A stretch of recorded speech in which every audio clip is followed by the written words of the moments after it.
Welcome to the New Agility podcast. I'm here with Chris Davis, and today we're going to be asking, why was Scrum so successful? Great Chris. topic. Yeah, lovely question, isn't it? I think the reason we wanted to discuss this today is because that if you look at how many organizations are using agile practices, the vast majority of them, I think the State of Agile report said something like 63% of agile users are using Scrum. It's got to the point now where people are actually confusing the terms agile and Scrum. You know, I've heard or see where people have said agile has sprints, for example. So they've become conflated.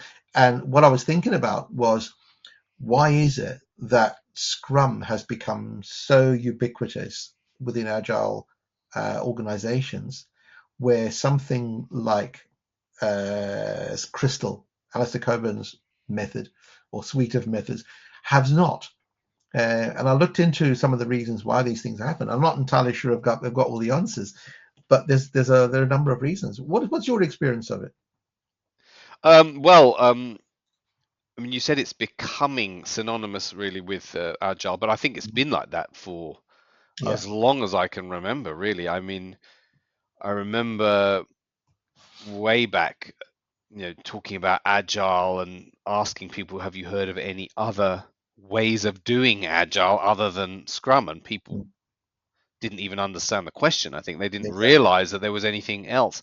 Um, I mean, Kanban kind of caught on a bit if you could put it under the Agile umbrella, which I Mm, don't know is questionable. questionable, right? But that Yeah. that that became a thing. I think people Mm, looking at is Kanban another way of doing things, and of course, I think it's very attractive to people who hate the whole sprint cycle and the inevitable overhang of stories at the end of every single sprint and then yep, the recriminations and all of the rest of it that seems to be associated with Scrum, indeed. the sort of punitive aspects. But yeah, I mean, for example, Crystal, even personally, I know very little about it. I think I may have even forgotten. I probably knew more. XP, I guess, falls into that Yeah. area. Yep. Um, so I suppose, I mean, if you think of, user stories are considered like a standard part of Agile, but that's not actually from Scrum, is it? That's from XP, I Mm. believe. Is that right? Well, even that, I don't think it was even prescribed in XP either. Right, right, From what I heard, Mike Cohn was originally credited with it, but he says the idea came from Rachel Davies, right. who no relation, uh, who originally came up with this idea of the format that we take for granted now as user stories, and other people have built on it as well. Bill Wake, for example, came up with the INVEST acronym and so on and so on. Then you've got story mapping later on. So these ideas sort of built on each other. But you're right, Yes. they're not part of Scrum. Scrum doesn't Yeah. And prescribe how story you. points, I mean, story points is not mentioned in the Scrum guide, is it? None whatsoever. No, No. that first came up when my first encounter with the story points came because I read Mike Cohn's book on agile planning, Estimating and planning. estimating and planning. Yes. Right, and I So he called it agile estimating and he planning, right? did call it agile, yes, not Scrum, but I think my experience of it, because I back in the early, when this is going back to what 2008, when I was Agile PM was my title. It was probably more partly Scrum Master. I've had that title, yeah. I've had Yeah, but that. it was like, how do we make this work? And um, we found it really difficult. I think pretty much every team I've ever worked with has found story pointing difficult to understand. The whole idea of relative estimation it doesn't easily sit with people. Yes. Everybody thinks about estimates in absolute terms, Yeah. and it's a mindset shift to think about it in relative Mm, terms. mm. Is this one bigger than that one? I don't know how big they are, but is this one bigger than that one? People don't naturally think that way, so things like that have become difficult to understand. But even when you understand the concept, putting the numbers on things is difficult. We're Yeah. kind of going slightly off topic with that, but But that, I suppose that's there's a kind of nuance then. So Scrum has become the kind of de facto way of yes, doing agile, I suppose, in terms of sprints, in yeah, terms of yeah, stand-ups, retro, all that. Uh, but it's added to, right? So it's also kind of almost considered standard to have story points, to yeah. have I agree. user stories. So Yeah, those two elements plus the kind of typical trappings of Scrum, let's say, yeah, yeah. I are agree. the norm. But it's interesting, isn't it? Because it feels like it's those things which people rally against the most. I mean, people seem to hate story points, Yeah, estimating. They struggle with user stories, frankly. I mean, a lot of their agree. work, they seem to think, how do I put this into a user story format? Yeah, And then they hate sprints as well probably because of the other two. I can't put it into yeah.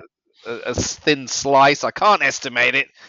Obviously, I'm not going to fit it in the sprint. What do you want me to do? It's like I know. Yeah, I so it's agree. pain all the way through. It is, and there's a lot of teams I work with have had problems like you get towards the end of a sprint, and as you said, you've got these other things. You've got some things that we haven't started yet, and some things we finished. Do I start those things, or do we just start them next sprint? And what do I Yeah, do for the last couple of days? And you yeah. got these. I don't think any of it is really clear. There are no rules around it. I think so. Well, Therein lies our problem. there's an ideal, isn't there? There's an There is an ideal idea. that if you've got time to spare, then you can just do Yes. a little bit of documentation, or you could help Help out with the testing. testing, Yeah, yeah. and yeah, it sounds great, but I mean, it's very rare to find teams that kind of are set up in such a way that that's easy. I don't know. Agreed. Agreed. I mean, I don't know about you. Every time I've worked with, they've had this the problem of too much work and not enough time to do it. Yeah, So if any developer, for instance, is saying, "Well, I'll go and help out, write some test scripts at the end of a sprint for a day," that's not going to go down very well because it's no, you need to keep coding, keep coding, keep coding. Work yeah. fast, work fast.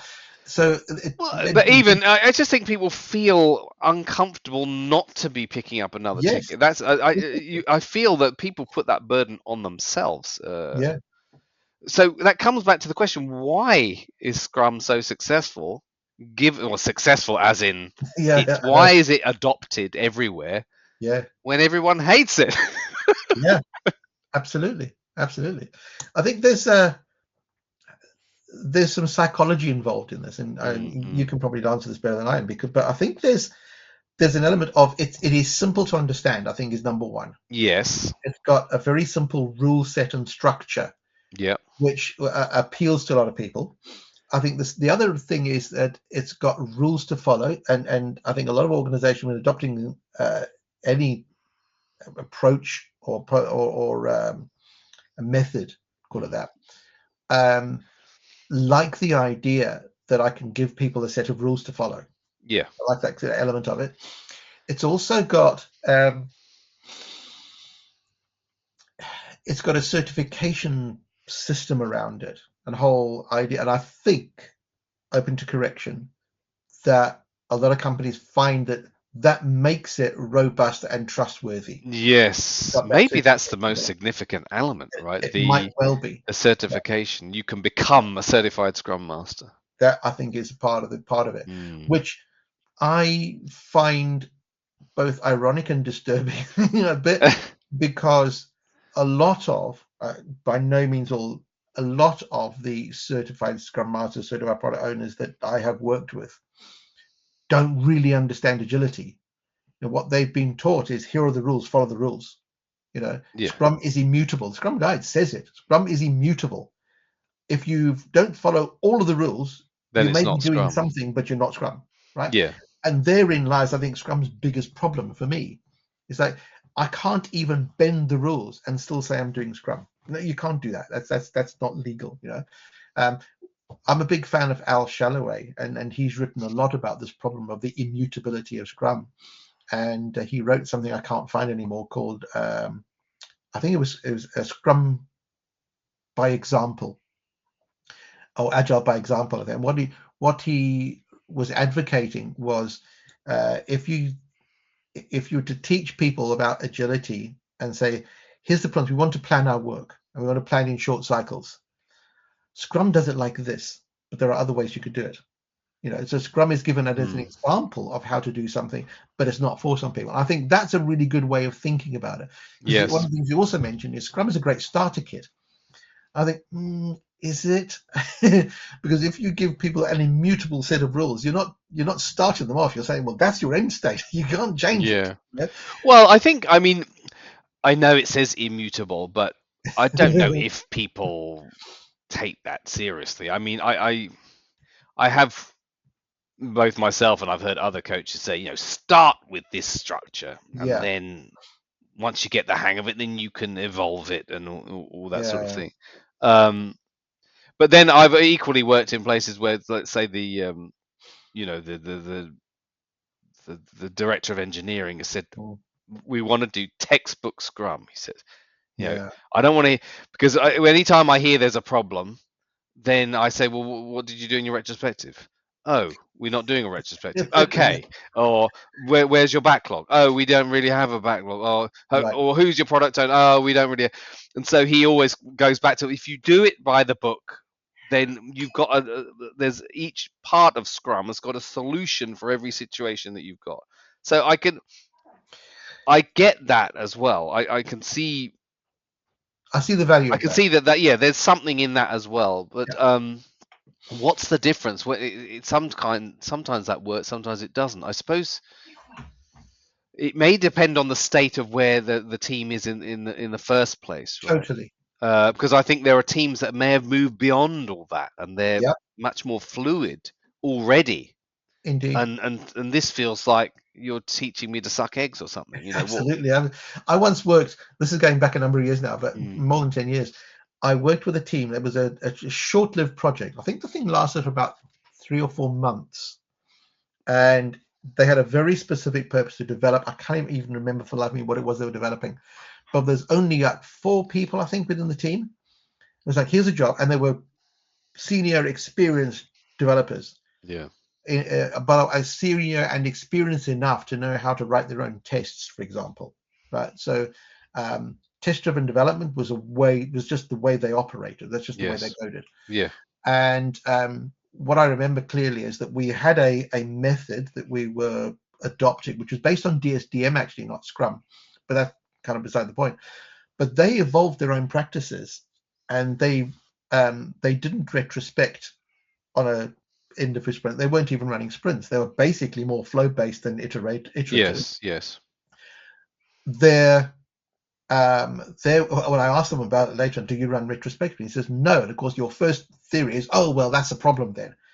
Yeah. And he followed that up by saying, as soon as we find a problem or a challenge or an idea we have, we talk about it there and then. Yeah. So they do have retrospectives. They're just not cadenced on a weekly basis. Right. They don't have a scheduled. It doesn't have to wait for 2 weeks. Yeah, we just 2 tackle weeks. things immediately. We find the problem or the challenge, whatever it is, or an idea. We just tackle it there and then. I've got an idea, guys. So why don't we do this? Okay. Anyone got objections? No. Great. Done. No scheduled meetings, no bureaucracy around it. And I think so when you talk about going beyond things, absolutely. I think a lot of people are able to do that. I think you have to acknowledge that there is a beyond Scrum, and that's what you want, right? You want, if a team is there, leave them alone. Exactly. I suppose one interesting shift that happened in Scrum is, I think it was originally a sprint was originally kind of conceived of as 4 weeks. It was a month or less, yeah. Yeah. And I remember when we first did Scrum, it was a month, and actually, because of release speeds and all of the rest of it, it went down to 2 weeks. And some people said, "Oh, we're going to do 1 week, and then eventually we're going to do it like 1 day, and then there will be no sprints at all." But there's something a little, I find, for most teams, and I'd be interested to get your thoughts on it. My feeling is that if you're working in depending on what programming language you're working in, you may need longer sprints. Basically, Java and all these things are very, long-winded, and it's Uh, like yeah, you I agree. 2 weeks is not enough for It's people. I not don't anything feel. substantial. Yeah, And yeah. I feel like it would actually be less of a kind of pressure cooker, hamster wheel Mm, environment if we went back to, why don't you just do a month? Everything else in the world uses months. Why don't we use months? every month. This month we're going to deliver this. This month, and it would just take Yeah, just.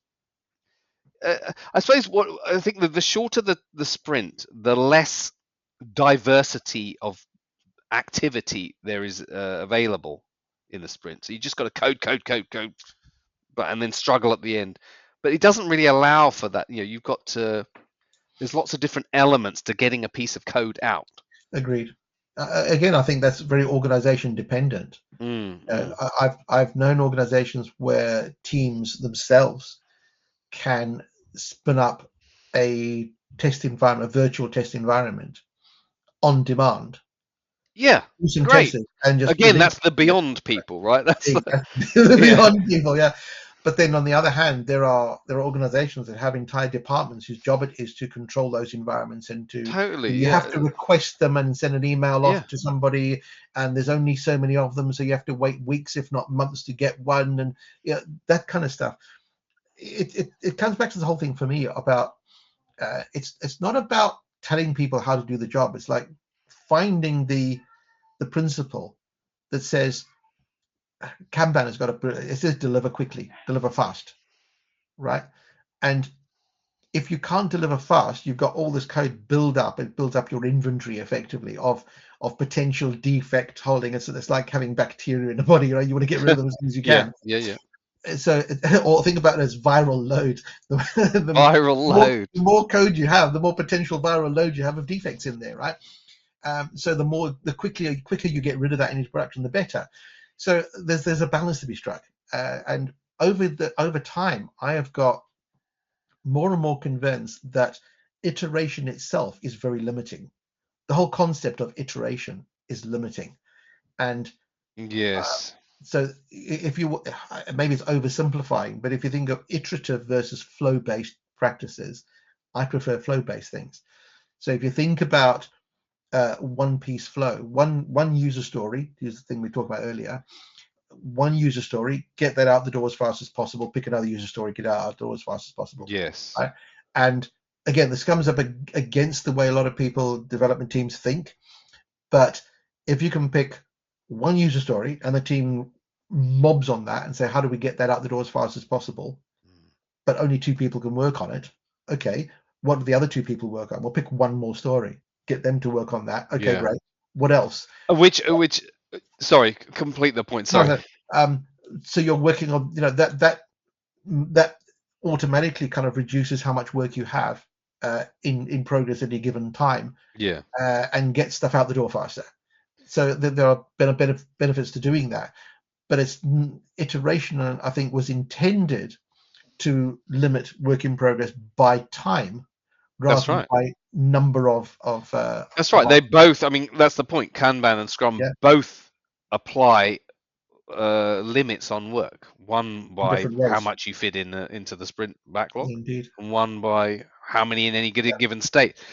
I think this is the point. But in both cases, from a psychological point of view, they should help people focus on fewer yeah, things, which is kind of better for their health. Just to get something done. You're kind of saying, okay, if it's a single piece flow, great. I'm just going to work on this one thing, nothing yeah, else, until it's done. Bang. Similarly, with a sprint, you should say, okay, there's 3 or 4 items that we're going to try and get done in this 2 weeks or whatever it is, 1 month, whatever, yeah, and that's our focus.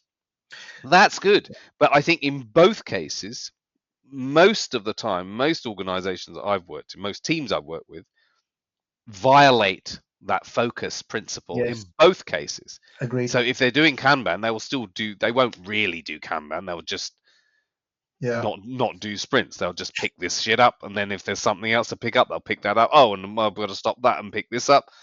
yeah, They will be dispersed. They will be.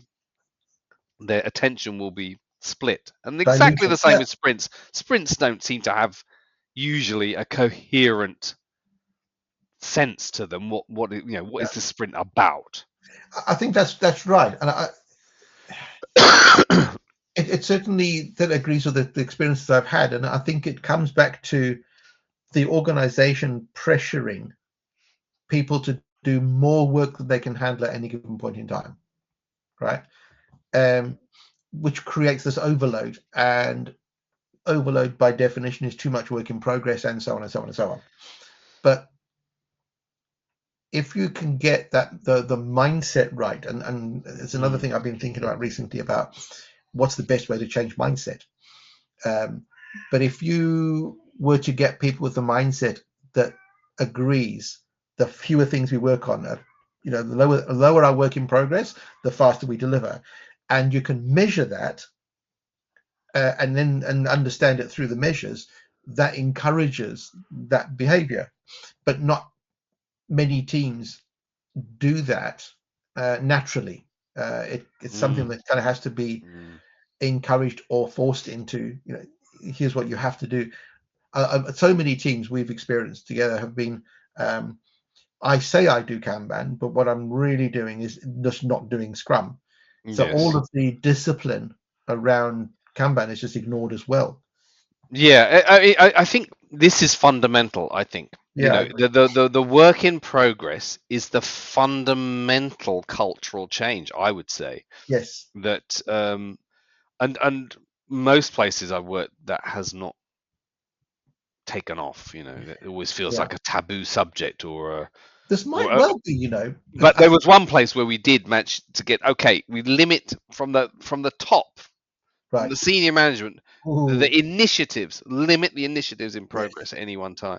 yeah. And okay, they agreed, so they got it. But I mean, in practice, I still didn't feel like there was a lot of limiting of work in progress, but there was at least an understanding that Mm.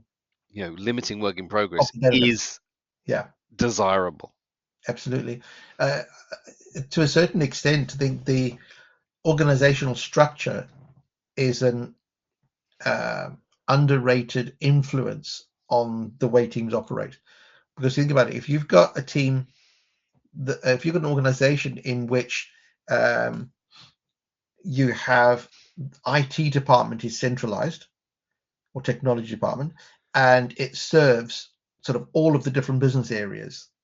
So any individual team within technology serves multiple stakeholders, right? They're not building a product. They are maintaining perhaps a platform or an application or something, but they have multiple stakeholders. So there is no opportunity to have one product owner, because there's not really a product, or you could say there's a product, but no one owns it. It's Yeah, collectively owned, right? So immediately, the thinking tends to be, well, Scrum is not possible. What do we do next? Well, it becomes a challenge just to get over that hurdle. So structure makes a big difference. And if an organization is able, like you said at the top, to say, here's what we're doing, here's how we're doing it, and here's the rules, and the organizations, well, we're not structured that way. Well, what do we need to do in order to structure it that way? Do we become more product aligned, and yeah, we create teams that are product focused? And how do we do that? I've only seen that happen once, and it's a big challenge. To restructure an organization like that is a big deal. yes. The one situation where I was in an insurance company, they started off with one major product, and when they decided to launch a new product, of course, the size of the two was massive. The difference in size. One had a great big customer base, the others had none. So you're building up a product with the features based on the architecture of the old one, but you're sort of building that market up. And the people who were assigned to those two products were obviously in scale. There was similar sort of scale. So one had lots of people, the other had very few people, and that sort of gradually shifted. But it's difficult, I think, for organizations to structure that way, so that a large percentage of the population is focused on one product and a very small percentage on another product, based on how much work there is going on, or the relative profitability of the different products, or whatever it is. But I think if you're going to adopt some of the agile rules around getting stuff out the door quickly, the close proximity of customer to developer team, that's kind of what you need to do. I think if I was to look back and say, of all the teams I've worked with, what is the one thing that has most impeded them? It's been structure. To be more agile, you need to change the structure, because of the way your team is set up. And it could be simply because we have a separate testing team. We are just developers. We only do Java code. There's another team that does testing. That alone is a structural issue. It's not something the team themselves can solve. They have no authority to change that. But I remember there was an organization once, which I was asked to consult with. It was a guy who headed up a business team, and he said he's had major challenges because part of his responsibility was BAU testing, not BAU, user acceptance testing, UAT. And so he had a team of testers that worked for him, and they were constantly complaining about how many defects they were finding in the code they were given, because there was another team reporting to technology or IT that had their own testers. But what was happening is that they weren't really caring about testing. They would keep throwing stuff over the developers thought, well, it doesn't really matter because I got two teams of testers to find all the stuff for me. So I'm under pressure to get the stuff done. So I'll just complete the coding and shove it over the fence. Technology testers took on board and said, oh, okay, I've done some cursory stuff. It kind of works. All right, chuck it over the fence. So the business guys, they look at it and think, there's no ways I'm putting this live. It's rubbish. Chuck it all back again, and that stuff came up. The guy who was in charge of the department commissioned a report from a consultancy, said, what's wrong with our testing procedures? And they came up with us. I read the report. It was something like 50 pages and had a table of I don't know how many recommendations. It was dozens of them, of things that they should be doing. And I read through all of this and thought, if you looked at each one of those recommendations individually, they weren't bad recommendations. They were, okay, they were good things to do. But I looked at all this and I thought, you know what? Pareto principle applies here. Why don't we do just something small that's going to make a big impact? So on the Monday morning, when I went back after reading the report, and I went and I sat in his office and chatted with him, and I said, look, there's only two things you need to do, but it's structural. I said, the first thing you do is you get rid of one of those two test teams, literally disband them, and you merge the two together and say all the testers are now working in one department, okay? But then you have to merge those people with the development teams. And he sort of looked at me with this look in his eye that said, oh, shit. But he just nodded. And we talked through some of the details and he sort of nodded. Didn't commit to anything. And I walked out of the office thinking, well, that's as far as that's going to go. Hey, no one's going to do anything like that. A couple of weeks later, there was a big announcement saying that the user acceptance testing responsibility was now moving to technology. So he literally gave up that part of his responsibility and said, technology, it's your problem, which changed all of the motivation for the developers to actually write good code, because they had developers, testers working right with them in their teams, and they wouldn't let code go out the door without passing the tester. It changed everything. So we went from hundreds of defects down to a couple of dozen, just by changing the structure and who reported to whom and how that worked. And there's loads of examples of that. And it makes such a big difference if you're structured right. Very good example of structural change. I'm not sure that we've answered why Scrum is so successful, other than the fact that it kind of feels easy. And interestingly, it seems to create a structure that is reachable, except it often isn't. Yeah, I think that's it. It looks easy, but it isn't. But as you say, it seems to be the de facto norm within, if you're adopting Agile, start with Scrum. Personally, I would rather say start with Kanban, which has a philosophy of, well, start where you are and evolve from there, rather than adopt a whole different rule set and then figure out what you need and what you don't. So from that aspect, I would say rather start with where you are, figure out what doesn't work, what does work, what principles you're trying to achieve, and then adopt what works. Go from there. Yes, I'm persuaded by that. Chris, we have to leave it there. We do. Great conversation. Thanks, Haran. Take care. We'll talk again next time. See you soon. Bye for now.